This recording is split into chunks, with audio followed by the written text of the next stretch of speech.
광주 전남권이었습니다. 어제 오후 광주의 한 재개발 현장에서 철거 중이던 건물이 무너져 17명의 사상자가 났습니다.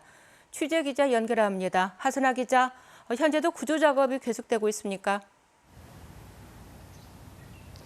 네, 계속해서 전해드리고 있습니다만 이번 붕괴 사고와 관련해서 구조 작업이 10시간 가까이 진행됐습니다. 기본적인 구조 작업은 마무리됐지만 조금 전까지 추가적인 잔해물 감식이 진행됐습니다. 당초 승용차 2대도 함께 매몰됐다는 신고 내용도 있었는데요. CCTV를 확인하고 구조 작업을 진행한 결과 버스 말고 추가로 매몰된 차량은 없는 것으로 최종 확인됐습니다. 안타깝게도 이번 사고로 인해 현재까지 버스에 타고 있다 구조된 17명 가운데 9명이 숨지고 8명이 크게 다쳤는데요. 소방당국은 버스 승객 외에 추가 매몰자는 없는 것으로 우선 판단하고 있지만 만일의 가능성을 열어놓고 있습니다. 한편 사고로 통제됐던 주변 도로 교통은 오늘 아침 재개됐습니다. 오늘 오후에 현장 합동 감식이 진행된다고요? 네, 경찰은 오늘 오후 1시쯤 합동 감식을 진행할 예정입니다. 감식에는 국립과학수사연구원과 관계기관 등이 함께 참여할 예정인데요. 잔해들을 살펴보고 건물이 무너져 내린 그 원인을 규명하는 데 주력할 것으로 보입니다. 경찰은 다수의 사상자가 나온 만큼 기존의 합동수사팀을 수사본부로 격상해서 운영하기로 결정했습니다. 여기에 광주청 강력범죄수사대와 반부패 경제범죄수사대를 투입해 신속하고 엄정하게 수사할 방침입니다. 특히 이번 철거 작업이 잔해 위에 굴삭기가 올라타서 건물을 허무는 방식으로 진행됐고 바로 옆이 인도인점 등을 밀어서 안전조치를 제대로 했는지 또 과실 여부 등을 집중적으로 들여다보고 있습니다. 네, 지금 사고수습대처본부가 꾸려져 있죠. 네, 광주 동구청을 중심으로 한 사고수습대책본부가 꾸려졌습니다. 광주 동구청은 사망자에 대해서는 장례 지원을, 또 부상자에 대해서는 의료 지원 등 사고 수습을 총괄하게 되는데요. 이 사망자 유족과 부상자 등을 1대1로 지원하기로 하고 또 동구청 앞에는 합동 분향소를 설치하기로 했습니다.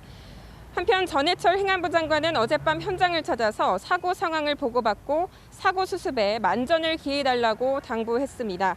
또 해당 재개발 정비 시공사인 현대산업개발 권순호 대표이사도 현장을 찾아서 사과하고 또 피해자와 유가족 지원에 최선을 다하겠다고 말했습니다. 지금까지 광주 건물 붕괴 현장에서 KBS 뉴스 하선아입니다. 다음 소식입니다. 밤사이 광주 전남에서 코로나19 확진자 3명이 추가되면서 어제 하루 모두 8명이 확진됐습니다. 광주에서는 해외 유입 사례 1명을 포함해서 4명이 확진됐는데 확진자 가운데에는 장성 상무대 장교 1명이 포함됐습니다. 전남에서는 순천에서 3명, 진도에서 1명 등 4명이 확진됐는데 순천 지역 확진자 가운데 2명은 율촌 산단에서 근무하는 같은 회사 직원들로 나타났습니다. 옛 광주 교도소 터에 민주인권기념파크를 조성하는 사업이 초고층 아파트 건립 등으로 난개발이 우려된다는 소식 KBS가 집중 보도해드렸는데요. 광주시가 개발 이익금으로 5.18 사적지인 옛 교도소를 보존하는 방식을 재검토하는 한편 정부의 교도소 터를 무상 양효해 줄 것을 요구했습니다. 보도에 이성각 기자입니다. 5.18 사적지인 옛 광주교도소 터 대부분을 민간에 팔고 이 돈으로 교도소 건물 일부를 원형 복원하는 방식으로 추진되는 민주인권 기념파크 조성 사업. 특히 개발 이익을 얻기 위해 초고층 아파트 건립까지 계획되면서 5.18 단체는 물론 시민사회와 지역 정치권까지 강한 우려를 나타냈습니다. 이런 가운데 광주시가 기획재정부에 이 사업에 대해 원점 재검토를 요청했습니다. 광주시 관계자들은 안도걸 기획재정부 2차관을 면담한 자리에서 역사공원을 폐지하고 부지를 민간에 매각하는 방식은 광주의 역사성과 상징성을 훼손할 수 있다는 지역사회 우려를 전달했습니다. 아울러 교도소 복원은 5.18 특별법상 기념사업에 해당하는 만큼 국가 소유인 교도소 터를 광주시에 무상 양해해 줄 것도 요구했습니다. 교도소 터를 넘겨받은 뒤 민주인권 기념파크 조성 사업을 국가 사업으로 추진하겠다는 게 광주시의 계획입니다. 터가 너무 훼손이 우려스러운 그런 점이 틀림없이 있습니다. 그래서 국가 사업 또 그 무상 양해 방식으로 추진을 하겠고요. 광주시는 또 5.18 사적지인 505 보안부대터 무상양여 사례 등을 들어 정부를 설득하는 한편 옛 교도소의 역사성과 보존 필요성을 알리는 토론회 등을 개최할 예정입니다. 지역 시민사회의 반발에 이어 광주시도 반대 입장을 분명히 하면서 일단 5.18 사적지를 훼손하는 방식의 개발은 중단될 것으로 보입니다. KBS 뉴스 이성각입니다. 고분양가와 공원 면적 축소 등 여러 논란을 불러일으킨 중앙공원 1지구 사업에 대해 광주시가 원점에서 재검토하기로 했습니다. 하지만 광주시가 후 분양과 공원 면적 축소 등 기존 협약 내용을 다시 꺼내들고 있어 원점 재검토가 맞는지에 대해서 논란이 일고 있습니다. 최성영 기자의 보도입니다. 고분양가의 공원 면적 축소 등으로 사업자 이익 극대화라는 지적에 지난 4월 광주시가 원점 재검토를 선언한 중앙공원 1지구 민간공원 특례사업. 광주시는 시민단체 등으로 구성된 조정협의회 회의를 마무리하고 사업 조정안을 마련했습니다. 큰 틀에서 분양 방식은 후분양, 공원 면적 일부 조정과 논란이 된 대형 평형 조정 등입니다. 광주시는 구체적인 사업 조정안은 사업자와 협의가 필요한 만큼 당장 공개하기 어렵다는 입장입니다. 조금씩 조정이 됐습니다. 그래서 이제 그게 이제 숫자적으로 설명은 좀 어려운데요. 그 부분은 사업 추진자하고 조율된 다음에 말씀드리는 게. 한양 측이 제시한 3분양의 1,600만 원대 공급은 고분양가 관리지역 지정 등으로 불가능하다는 판단입니다. 사실상 지난 1월 발표한 잠정 합의안대로 사업을 추진하겠다는 겁니다. 이 때문에 사업을 원점에서 재검토하겠다는 광주시 발표에 진정성이 있었는지 의구심이 든다는 지적도 나옵니다.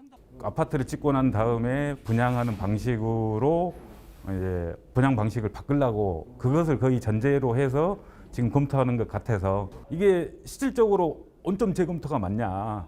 여러 논란 끝에 원점 재검토를 선언한 뒤 5차례 조정 협의회를 거쳤지만 결국 크게 달라진 게 없는 중앙공원 1지구 사업계획안. 광주시는 사업자 협의가 끝나는 대로 이번 조정안을 시민들에게 공개해 진정성을 평가받겠다는 입장입니다.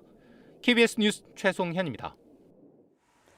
앞으로 광주 지역 건축물 건립 높이가 주거지역은 30층, 상업지역 40층으로 제한될 것으로 보입니다.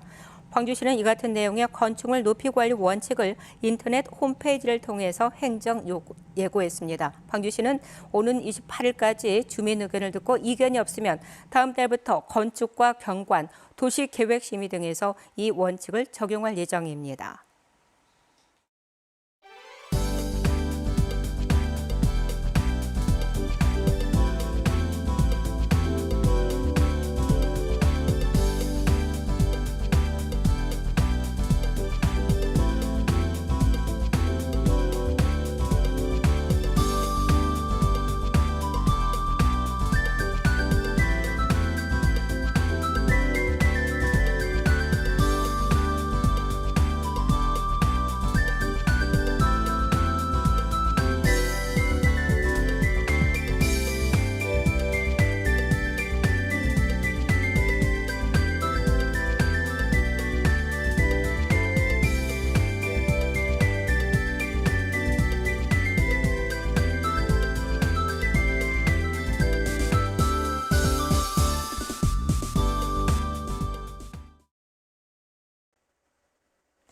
햇볕이 강하고 무더웠던 어제와는 달리 오늘은 구름이 다소 많이 끼어 있습니다. 퇴근길 무렵부터는 곳곳에 비가 시작이 되겠는데요. 오후에 서해안 지역부터 시작이 돼서 밤이 되면 전 지역으로 확대가 되겠고 내일 밤은 되어야 모두 그치겠습니다.